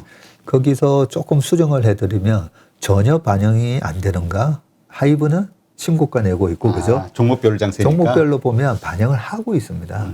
하고 있고, 우리나라에서 지수에서 거의 30% 차지하는 반도체 관련주들이 지금 미국의 마이크론 테크놀로지 같은 경우가 99불 갔다가 60불대 갔다가 지금 70불 초반에 하고 있거든요. 정확하게 우리나라 삼성전자가 96,000원 갔다가 69,000원 갔다가 7만 원. 하이닉스가 15만 5,500원 갔다가 9만 원 갔다가 지금 10만 8천 원. 보면 반도체가 정확하게 커플링이 돼서 똑같이 움직이고 있어요. 만약에 임 대표님 지적하셨듯이 아니 미국만 되고 한국은 전혀 반영을 안 한다 하면 한국에서도 이익 나는 주식이나 안 나는 주식이나 그런 게 전혀 반영이 안 되는 것처럼 보여야 되는데 철저하게 이 주식시장은 다 반영을 하고 있습니다. 하고 있기 때문에 정말 박전무가 본 대로 내년에 그렇게 펜탑 디맨드가 이연 수요가 발생을 하면서 경기가 좋아져도 내 걱정은 그걸 우리 시장에 반영을 안 해줄까 봐 걱정이야. 그렇죠.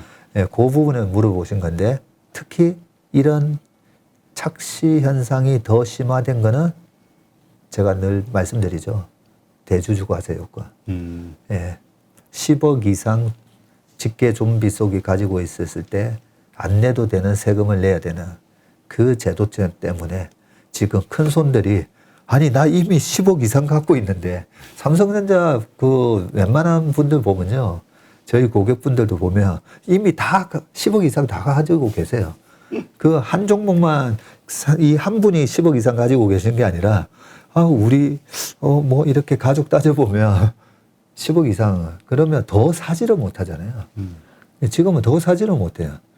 그런 것 때문에 우리 시장이 단기적으로 매년 희한하게도 매년 10월에서 11월 달에만 이런 걸 지금 겪고 있는 거거든요. 그런 대주주 과세 요건에 의한 지금 착시 현상도 분명히 있다. 근데 이 현상은 내년 되면 없어집니다. 내년 되면 아예 다 완전히 없어져요. 어떤 이유로요?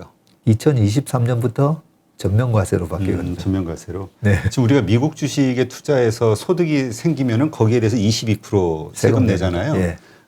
우리가 별 생각 안 하잖아요. 딱 그것만 계산하면 예, 되니까. 예. 그런 식으로 우리도 이제 그렇게 된다. 예, 우리도 그렇게 바뀝니다. 네, 알겠습니다. 그러면 이제 우리가 매년 뭐 10월, 11월 되면 예. 이제 주식 좀 정리해야지 하는 예. 이 패턴이 사라질 수 있겠네요. 좀 더 네. 안정적인 흐름. 맞습니다. 예. 그래서 전면과세로 바뀌는 부분을 악재로 보시는 분도 많은데 굉장히 좀 합리적으로 바뀌었습니다. 그리고 전면과세로 바뀌면 뭐야 내후년부터 그러면 내가 5천만 원, 500만 원 해서 번 돈도 세금 내야 돼? 걱정 안 하셔도 됩니다. 왜냐하면 5천만 원까지 세금 공제가 돼요. 내가 1년에 5천만 원 번 거, 예. 수익금에 대해서 예, 주식으로 5천만 원까지는 주식을 세금 안 5천 이상 내셔도 버는 돼요. 분들이 그렇게 많지는 않을 것 그렇죠. 같은데. 예. 그래서 이 방송을 보시는 분은 뭐야 내후년부터 전면과세야? 5천만 원까지 면제입니다. 별로 그렇게 우리 일반인한테 크게 와닿지 않는 그 내용이긴 한데 예. 어쨌건 그러한 것들로 인해서 주식시장이 좀 더 그 큰 손들이 안정적으로 예. 시장을 끌고 갈 수 있다면 예. 또 도움이 되겠죠. 어쨌든 우리 작게 주식 투자하는 분들은 어쨌든 세금 안 내시는 거예요.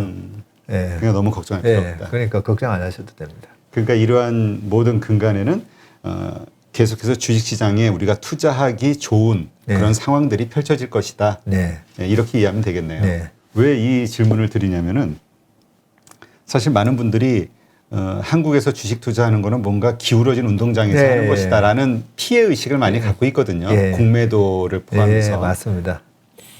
일단 그래서 이제 한국에서 투자하는 것보다는 그냥 미국 가서 마음 편하게 네. 거기 가서 투자하는 게 좋다. 그래서 요새 서학기미 숫자가 점점 늘어난다고 하잖아요. 네. 이 현상은 어떻게 보세요? 너무나 자랑스러운 현상이죠. 저는 제가 뭔가 우리가 일을 할 때 이제 사명감을 갖고 일해야 되는데요. 예, 저는 어떤 일을 해야 되나 했을 때 어쨌든 우리나라를 금융강국으로 만들어야 되겠다. 왜냐하면 제가 이제 금융업계 종사를 지금 거의 28년째 하고 있으니까 우리 야구가 예전에 베이징 올림픽 때 금메달 따고 하는 것 보면 우리나라 추신수 선수도 그렇고 야구 세계적인 수준까지 올라가고 손흥민 선수 프리미어 리그 가서 잘 뛰고 있고 그죠. 그러면 저는 우리 금융에서도 우리가 그래도 세계적인 그런 게 돼야 되는데 좀 부끄럽더라고요. 그런 측면에서 최근에 우리 8.15 머니톡을 비롯해서 참 많은 좋은 경제 유튜브가 생겨서 우리나라 국민들의 금융 수준이 엄청나게 올라왔잖아요. 요즘은 댓글 이렇게 보면은요. 네. 확실히 1년 전, 2년 전하고 그 수준이 완전히 달라요. 완전히 다릅니다. 그래서 저는 농담 비슷하게 누가 박세익 전무에 슈퍼개미 10만 양병설 그런 얘기 하시는데 저는 우리 국민들이 우리 주변에 저희 경쟁사들 포함해서 그런 엄청난 우리 제도권은 정말 미국의 월스트리트에 그런 대형 그런 펀드나 헤지펀드 같은 경쟁력이 생겨야 되고요. 우리 개인들 중에서도 보면 수많은 정말 슈퍼개미들이 나와서 그런 여러 가지 교란을 일으키는 게 어떻게 보면 또 수익의 기회가 될 수 있잖아요. 그렇죠. 그런 변동성이. 그런 식으로 해 주셔야 되는데 일단 우리 서학개미 분들이 제일 많이 사는 1등 주식이 테슬라고 최고의 성과를 보이고 있는 주식이 테슬라잖아요. 그렇죠. 예, 거기도 엔비디아 같은 주식도 많이 사셨고 그렇기 때문에 우리가 지금은 우리나라의 수준이 우리 투자가 분들의 수준이 그렇게 우리나라 기업뿐만 아니라 그런 미국에 이렇게 훌륭한 기업들을 가서 투자를 해서 수익을 얻는 게 그게 얼마나 이게 큰 부분이냐면요. 우리가 아까 제가 1년 동안 무역수지 통해서 우리가 벌어들이는 돈이 중국은 한 달에 거의 100조를 벌었지만 우리가 한 달에 한 8조, 9조 이렇게 벌거든요. 예, 그렇게 버는데 테슬라 한 주식만 가지고도 한 10몇 조 버는 거죠. 그렇죠. 예. 그러게 얼마나 이게 가슴 뿌듯한 일입니까? 그죠? 지금처럼 저는 미국 가가지고 이런 잡주 투자하는 게 아니라 보면 지금 미국 주식을 하시는 그 서학개미 분들 만나서 제가 얘기를 해보면 엄청나게 공부를 하고 투자하시거든요. 제가 부끄러울 정도로. 예, 그렇기 때문에 저는 미국에서 하시든 한국에서 하시든 우리나라, 미국, 전 세계의 그런 우량 기업들에 대한 투자를 하는 부분은 뭐 얼마든지 좋고요. 한국이 보면 좀 짜증이 납니다. 제가 그 부분에 있어서 가장 크게 이제 저도 좀 가끔씩 이제 막 좀 화를 내는 부분이 우리 임 대표님하고 작년 8월 달에 막 우리 좀 화내면서 얘기했었잖아요. 그렇지. 물적 분할 이슈. 네. 이제는 그 얘기 남을 비난을 하면 제가 막 마음이 일주일 내내 마음이 안 좋아요. 그래서 오늘 이제 그 얘기는 안 하겠지만 우리 기업들이 우리 투자자만큼이나 우리 기업들이 또 글로벌하게 약간 레벨업 되셔야 돼요. 맞아. 이게 다 코리아 디스카운트 이게 그거잖아요. 예. 그게 우리 아이들의 일자리를 제공해주고 그런 선순환이 되려면요. 우리 투자가들이 그렇게 부동산 하던 많은 투자가분들이 거의 150조나 우리나라 주식을 사주셨잖아요. 그렇죠. 거기에 대한 기업도 책임이 있는 겁니다. 책임. 그 책임이 뭘까라고 생각하면 소액주주의 가치를 지켜주는 거거든요. 그동안에는 어떻게 대주주의 한테 유리하게끔 그렇게 이제 우리가 전략을 짰다면 그게 아니라 소액주주의 가치를 지켜주는 그게 ESG 하는데 그게 ESG예요, 사실. 그렇죠. 그거를 소액주주의 가치를 생각을 안 하고 사실 그 배신하는 행위를 하면서 뭐 어디 가서 뭐 그렇게 뭐 환경 생각하고 뭐 불우이웃 돕기에 성금 내고 위선이죠. 그렇죠. 네. 그러니까 우리가 제일 부러운 게 지주사 예. 그 뭐라 그러죠? 그 할인율 예. 이게 제일 황당한 얘기잖아요. 예. 그 어디서 듣도 보도 못한 얘기. 미국처럼 정말 하나의 그 브랜드 아래 잘 되는 사업 있으면 또 계속 인수하고 뭐 하면서 키우고 이게 하나의 그 상장돼 있는 회사의 모든 수익과 매출로 연결이 되면서 이게 같이 성장해야 되는데 좀 하면은 이러저런 계산법 딱 써가지고 떨어뜨려가지고 또 따로 돈 모으고 따로 돈 모으고. 근데 이러한 것들 그리고 또 이제 IPO도 대형 IPO가 올해 참 많았잖아요. 그 주식 물량이 늘었단 말이야. 시장 그 매물이. 이게 또 결국 그 내년도 시장을 좀 어렵게 만드는 요소가 될 거 아니냐 이런 걱정하시는 분도 있던데요. 네. 그 대형 IPO가 되면 무조건 주식은 수요가 공급이잖아요. 그렇죠. 그 물량이 늘어나면 당연히 가격은 떨어지게 돼 있는 거죠. 예, 그렇지만 이제 GDP 상승이나 우리나라의 그 상장 기업의 그런 상승이라든지 우리나라가 보면 금융자산이 계속 늘어나고 있잖아요. 또 보면. 왜냐하면 수출해가지고 1년에 50조에서 100조 그렇게 돈이 또 들어오다 보니까 그런 풍부한 유동성을 그런 좋은 기업들 뭐 IPO 하는 거가 그만큼 또 수요가 늘어나고 있거든요. 주식의 공급도 늘어나지만 이 수요도 사실은 늘어나고 있습니다. 계속. 거기에 맞게끔 어느 정도 이제 IPO 물량이 나오는 거는 뭐 괜찮습니다. 괜찮은데 너무 이제 보면 이제 잘못된 것 중에 하나는 보통 이제 좀 중소형주 단에서는 전환사채를 남발하는 기업이 있어요. 예, 그런 전환사채를 남발하는 기업은 기존의 주주의 가치가 전환사채를 투자한 투자자한테 또 부의 이전이 되거든요. 그런 부분들은 좀 조심하셔야 될 것 같고요.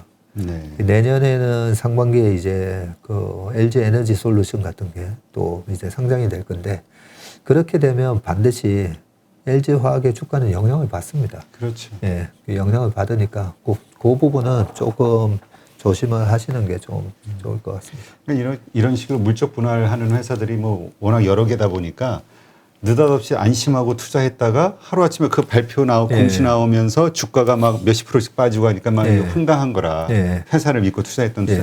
그 울분을 이제 막 댓글로 표현하시는 분들 보면은 이해가 가거든요. 충분히 그럴 수 있다. 그러니까요. 그거는 이제 법적으로 좀 법률 전문가 분들 저번에도 우리 그 얘기하고 난 다음에 법률 전문가 2분을 모시고 내가 했어요. 하셨잖아요. 네. 근데 미국 변호사하고 해보니까 이게 그 속지법 있잖아요. 이게 이 기업이 미국이라든가 이곳에 지점을 내거나 미국의 고객을 대상으로 사업을 하고 있거나 지점이 있거나 뭐 이런저런 것들이 있으면은 그쪽에 속한 나라의 사람이 이 주식을 갖고 있을 때 그 나라 법정에 고소를 할 수가 있겠더라고요. 미국 법정에. 그러니까 이게 그거잖아요. LG 아니죠. SK 이노베이션하고 예. LG 화학하고 소송. 예, 예. 한국에서 답이 안 나니까 빠르게 결정 내리기 위해서 미국으로 갔잖아요. 아, 네. 이런 식으로 누군가 미국에서 투자한 투자자가 오. 나 이거 반대세하고 예. 법적 소송을 한번 걸면은 크게 걸리겠더라고요. 오. 그래가지고 그러한 거를 막 풀어냈더니 그 기업에서 우리 변호사한테 전화했다고 그러더라고요. 네. 그 얘기 저도 들었습니다. 네. 예. 하여튼 뭔가 큰 코를 한번 다쳐야 이런 네. 일들이 반복되지 않고 예. 이제 세상이 그렇죠. 바뀌었구나 이럴 텐데 참 그런 계기가 있을지 모르겠어요. 그게 쉬운 일이 아니라. 저도 미국식 법률 체계로 따져보면 분명히 이번에 물적 분할로 인한 기존 투자자들의 그 피해를 저는 그게 수를 한다 그러잖아요. 그렇죠. 수하면 저는 미국식 체계로 보면 그거 분명히 기업이 물어줘야 되거든요. 그렇죠. 걸리죠. 그게 예. 법적으로. 걸리게 돼 있는데 우리나라에는 아직 그게 없다 뭐 이런 얘기를 들었었는데 그런 방법이 있네요. 예. 현지에서 예. 하여튼 뭐 그런 참 일이 얘기할 있기 때마다 전에. 참 답답해요. 이게 어떻게 이게 긍정적인 쪽인 얘기를 해야 되는데 예. 아직도 코리아 디스카운트에 대한 얘기를 하고 있어야 되니 네. 지금 변화가 있기를 바랍니다. 네. 지금 이제 금리 인상, 그러니까 테이퍼링이 조금 빨라지는 거 아니냐, 인플레이션 문제 때문에. 네. 그리고 금리 인상이 생각보다 뭐 내년 중반 얘기 나오기도 하잖아요. 네.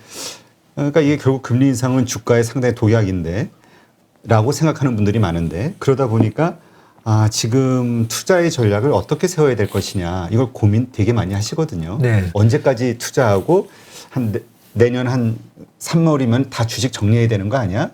예, 미리 금리 인상에 대비해서 이런 네. 생각 하시는 분도 있고. 예. 그것도 아주 잘못된 그런 우려 때문에 이제 주식 시장에 항상 기회가 있는 거죠. 네. 그래서 우리가 금리 인상이 있었던 뭐 2004년부터 2006년도까지 주가는 어땠었는지. 예. 그때도 보면 2003년 초에 코로나 사스 때문에요. 2003년 1월 달에 페드가 전격적으로 1%까지 금리를 내렸음에도 불구하고 2004년 6월 달부터 금리를 올렸어요. 네. 되게 빨리 올렸죠. 그렇죠. 지금하고 좀 비슷합니다. 닷컴 버블에 대한 후유증은 있었지만 미국 경제 전체가 무슨 금융 시스템이 망가진다든지 그런 후유증은 없다 보니까 그 후유증에 대한 충분한 기간 조정을 거치고 나서부터 2003년부터 주가가 올라가고 경기 회복의 조짐이 보이니까 2004년 6월 달부터 전격적으로 금리를 올리거든요. 그렇게 금리를 올려가지고 2006년도까지 17번의 금리를 올릴 동안 주식시장은 엄청나게 뜨거웠습니다. 엄청나게 뜨거웠었고, 그럼 두 번째 금리를 올렸던 기간은 또 언젠가 2008년 리만 사태 터지고 2009년도부터 좀 전에 말씀드렸듯이 2014년 10월까지 유동성 공급 정책하고 테이퍼링도 하고, 그리고 2015년 12월에 첫 금리 인상, 2016년 12월에 두 번째 금리 인상, 2017년에 3번, 2018년에 4번 할 동안 16년, 17년, 18년 동안 주식시장이 또 얼마나 좋았습니까? 그렇죠. 네. 그렇기 때문에 금리 인상이 시작되면 주식시장에서 도망가야 된다. 이거는 아주 잘못된 얘기고요. 그래서 제가 늘 말씀드리는 게 있잖아요. 임계치가 어딘지 알아야 된다고요. 임계치. 그 임계치를 생각을 할 때 상상은 물놀이동산에 해골 바게스에 물이 찰랑찰랑 차는 걸 보면서 저 물이 어디가 임계치라서 왈칵 쏟아지는 때가 언젠지 그걸 보면서 이제 우리가 투자를 해야 되는데 이제 물을 채우겠다는 이제 얘기거든요. 물이 쏟아지려면 한참 뒤의 얘기입니다. 한참. 그래요? 네. 그리고 저는 금리 인상을 안 할까 봐 걱정이다. 라는 거죠. 제발 테이퍼링도 제대로 하고 빠르면 내년 하반기부터 금리 인상을 해야만 되는 그 정도로 경기가 뜨거웠으면 좋겠어요. 근데 페드는 금리 인상을 할 만한 경제 체력이 안 돌아오면 안 할 겁니다. 그렇죠. 예. 그렇기 때문에 첫 금리 인상이 있으면 아마 또 놀래서 그게 마치 첫 금리 인하 때 금리를 인하를 해주니까 이제 주가가 올라가겠지. 그렇죠. 확 올라듯이. 예. 거기에 우리가 속는 것처럼 첫 금리 인상에 놀래가지고 시장이 약간 움찔하거든요. 그런 현상이 있을 때 오히려 투자의 기회로 삼으시기 바라겠습니다. 네. 지금 많은 분들이 이제 주린이들 작년 시장을 생각하고 올해 또 많은 분들이 들어왔잖아요. 혹은 작년 말에 들어오신 분들. 그러다 보니까 다 물렸어요. 예. 물린 분들이 고민이 많단 말이죠. 예. 이 계좌가 파란불 예. 어떻게 해야 될까? 내가 괜히 주식을 시작했어. 막 후회하는 분들도 많아요. 댓글 보면은. 예. 자, 이런 분들 어떻게 지금 상황에서 정말 아까 우리 잠깐 얘기했듯이 가지고 있는 종목 다 정리하고 진짜 메타버스 같은 뭐 폭등하는 쪽으로 모험을 할 것이냐, 아니면 정말 대형주라면 기다려야 될 것이냐, 하여튼 많은 고민들을 할 거 아닙니까? 어떤 식으로 그 손실난 계좌를 복구하기 위해서 최선을 다할 수 있을까요? 그 최선의 방법은요, 최슬리라고요. 최슬리로 오시면 돼요. 제가 설립한 회사에 인허가를 받으면 저희 회사에 나중에 가지고 오시면 저희가 복구를 해드릴 수 있도록 최선의 노력을 다할 거니까요. 그게 아마 뭐 최선의 방법이 아닌가라는 생각하는데, 저희가 지금 자문사가 너무 많이 신청을 해놨다고 해가지고요. 저희처럼 이렇게 20억 넘는 자문사가 아니라 그냥 자문사 신청해가지고 그냥 IPO 하는 거 공모주 많이 받으려고 그냥 2억 5천, 뭐 5억 이렇게 그냥 개인 사무실처럼 만드는 그런 자문사 신청이 그게 한 100개가 넘는답니다. 와, 엄청나네요. 네. 그런 자문사 신청 건수가 앞에 밀려 있어서 좀 뭐 12월이 될지 지금 1월이 될지 뭐 이러고 있는데요. 좀 빨리 나오기를 이제 바라고 있는데요. 저희가 그렇게 자문사 허가를 받기 전까지 어떻게 해야 최선을 물려 계신 분들은 아까 말씀드렸듯이 올라옵니다. 올라올 거니까요. 그 시차의 차이만 있을 뿐이지 올 걸로 이제 생각하고요. 결국은 우리가 이 주식은 내가 왜 사서 물렸지 한번 생각을 해보셔야 돼요. 내가 이 주식들 삼성전자, 하이닉스, 카카오 등등 현대차, 뭐 LG전자 왜 나는 이 고점에 샀을까? 그때도 아마 비슷한 생각하셨을 거예요. 아유, 내가 다른 거 들고 있는 것보다 그냥 이 주식 사서 삼성전자 12만 원 바로 갈 것 같은데. 그렇지. 예, 여기서 들어가서 삼성전자 12만 원 갈 때까지 그냥 그거 그렇게 수익 버는 게 빠르지 않을까? 그 생각에 이제 고점에 올라타신 거거든요. 그러면 내가 이번에 메타버스로 옮겨 탄 게 반드시 그게 또 수익을 낼 수 있을까? 그 생각해 보면 나의 심리 상태와 나의 투자의 어떤 방법이 잘못됐을 수가 있습니다. 그러니까 이런 게 있더라고요. 보니까 그냥 뭐라 그럴까, 주변 환경이 그래 너가 가지고 있는 주식은 좋은 주식이고 버티면 괜찮아 이런 말을 듣는다면 아마 희망을 갖고 버틸 수가 있는데, 주변에서 나오는 뉴스 보면 자동차가 이래서 안 좋고 반도체는 급락하고 부정적인 뉴스가 자꾸 나오거든요. 그러니까 더 떨어질 것 같고, 그러니까 그렇죠. 일단 불안해지는 거지. 근데 옆에서는 뭐 처음 들어보는 이름의 회사 주식들로 중소형주 가지고 막 수익률이 막 올라간단 말이에요. 그래프들이 상한가 치고. 배가 아픈 것도 있지만 상한 거지. 너무 아픈 거야.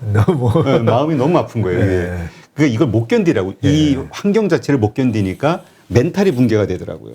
그래서 어떻게 차분하게 왜 그런 거 있잖아요. 우리 인생을 살면서 남과 비교하지 마라 이런 얘기 많이 하지만 또 우리 인간이 그럴 수 없잖아요. 자연스럽게 비교가 되고 그러다 보니까 자꾸 내가 못난 것 같고 내가 바보 같고 내가 나만 뭔가 잘못 가고 있는 것 같고 이 불안감 이런 걸 어떻게 해결할 수 있을까요? 우리가 투자를 하면서 이걸 극복하셔야 되거든요. 남과 비교하지 마라. 비교하지 말고 비관하지 말고 비난하지 말고요. 제 생활 철학입니다. 저희 원로 목사님이 어느 교회 원로 목사님이 얘기해 주신 내가 행복하기 위해서 세 가지 하지 말아야 될 거. 주식도 마찬가지입니다. 자꾸 다른 주식하고 비교하다 보면 이게 어떤 문제가 생기냐면요. 우리가 마라톤을 할 때 국가별로 이제 쫙 나이지리아부터 한국, 일본 쫙 있잖아요. 그렇죠. 거기 보면 한국 선수 3명, 일본 선수 3명 하면 그 중에는 상대의 페이스를 흐트리게 만드는 그런 엑스맨이 있어요. 아, 엑스맨이 있어가지고요. 이 엑스맨이 일부러 초반에 한 10km에서 15km까지 100m 달리듯이 달려버려요. 그러면 상대 선수가 뭐야 쟤가 저렇게 하다가 나 우승 못하겠네. 그러면서 페이스가 말린다라고 하잖아요. 그렇죠. 예, 그 페이스가 말려요. 그리고 또 한 명은 어떤 한 명이냐면요. 그걸 우리가 페이스 메이커라고 그러죠. 예, 같이 옆에서 이 우승을 노리는 이 선수의 페이스 메이커 역할을 해줘요. 근데 가끔씩 하다 보면 이 페이스 메이커가 우승하는 경우도 있어요. 페이스 메이커 해준다고 뛰는 건데 오히려 이 주전 선수가 힘이 딸려가지고 자빠지게 되면 이 페이스 메이커가 우승하는 경우도 가끔 있긴 하는데 어쨌든 이 페이스를 흩뜨리게 만드는 옆에 선수를 쳐다보면 안 됩니다. 거기서 말 그대로 페이스가 말리기 때문에 우리가 주식을 할 때 내가 열심히 공부한 주식만 그냥 보시면 돼요. 그래서 제 주변에 진짜 투자 고수 한 분이 계시는데 그 형님이 하는 방법이 내가 딱 찍은 종목 해가지고 목표 수익률 내고 나오잖아요. 그러고 나면요. 거의 그 종목이 다시 투자 기회가 오기 전까지 3개월이든 6개월이든 자꾸만 쓸데없는 얘기를 해요. 영화 얘기하고 자전거 얘기하고 막 우리는 바로 듣기 싫은데 투자를 하는 게 아니라 네, 우리는 듣기 싫은데 그 뭐 보통 보면 이제 카톡 단톡방 이런 거 있잖아요. 거기다가 뭐 본인은 이제 이 주식 팔고 우리가 뭐 메타버스 얘기를 하든 뭐 하든 그 사람은 계속 자전거 동문서답을 해요. 메타버스를 물어보면 엉뚱한 얘기, 자전거 얘기로 돌아오고 그렇게 내가 확신이 있는 한 놈만 확실하게 수익을 낸다. 그래서 저 사람이 고수구나. 제가 그런 생각을 했었거든요. 너무 우리가 주변에 내 멘탈을 흩뜨리는 그런 여러 가지 주식들 올라가는 거를 보면서 그걸 가지고 나 자신을 비관하지 마시고요. 저는 그 비트코인 부정적으로 봤다가 네. 이번에 다시 막 올라오는 거 보고 이게 내가 잘못 봤구나. 저는 제가 잘못 봤다라고 일찍 올해 반성을 하면서 그러면서 이제 박수. 아유, 다행이다. 왜냐하면 저랑 축구하는 이 20, 30대 후배들이 비트코인 샀다는 후배들이 많았거든요. 그래서 물려가지고. 네, 물려가지고 2018년도에 그래 내가 뭐 얘기했지 않느냐 했다가 지금 다 올라왔잖아요. 휴, 다행이다 저는. 저도 그런 후배가 있어가지고 네. 그런 그 충고 아닌 충고를 해줬는데 네. 지금 창피해서 고개를 못 들어요. 네. 어쨌든 너무 다행이다. 저는 뭐 비트코인이 됐든 메타버스가 됐든 아니면 뭐 다른 주식시장에 보면 여러 가지 테마주들 있잖아요. 그런 거는 내가 자신이 없고 내가 잘 모르는 주식을 쫓아가기보다는 저기서는 또 저런 사람들이 저렇게 주식에서 또 돈 버는 주시구나. 이렇게 박수 쳐주시고 좋아 이렇게 옆에서 진심으로 좋아해 주시면 됩니다. 네, 참 이렇게 자기 그 마음을 관리한다는 게 참 어려운 얘기죠.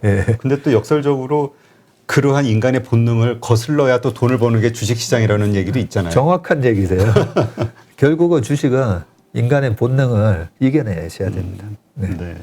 하여튼 어려운 시장이지만 우리 또 오늘 채슬리 자문의 박세익 전무님과 함께 여러 가지 이야기를 나누면서 많은 분들이 아마도 위안을 받으셨을 것 같아요. 그리고 또 뭔가 투자의 아이디어도 좀 찾으셨고. 네. 하여튼 뭐 힘들다고 너무 우리가 비관적이 되거나 좌절할 필요는 없죠. 예. 네. 비관적이실 필요 없고요.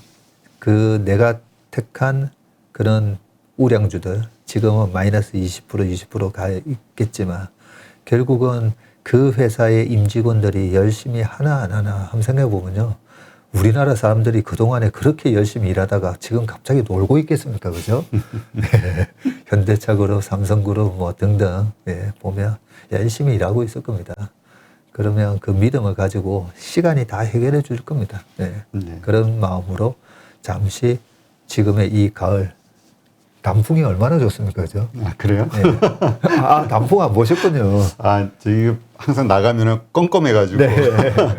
여의도 공원만 가봐도 단풍이 엄청 좋거든요. 이 계절을 만끽하시고 겨울이 올 때 좋은 음악 들으시고 뭐 그러면서 계시면 정말 대형 좋은 우량주들은 다 회복할 거다라고 생각하니까요. 마음 좀 편히 가지시기 바라겠습니다. 네, 알겠습니다. 네, 이제까지 최슬리 자문 박세익 전문인과 함께했습니다. 오늘 좋은 인사이트 고맙습니다. 예, 고맙습니다.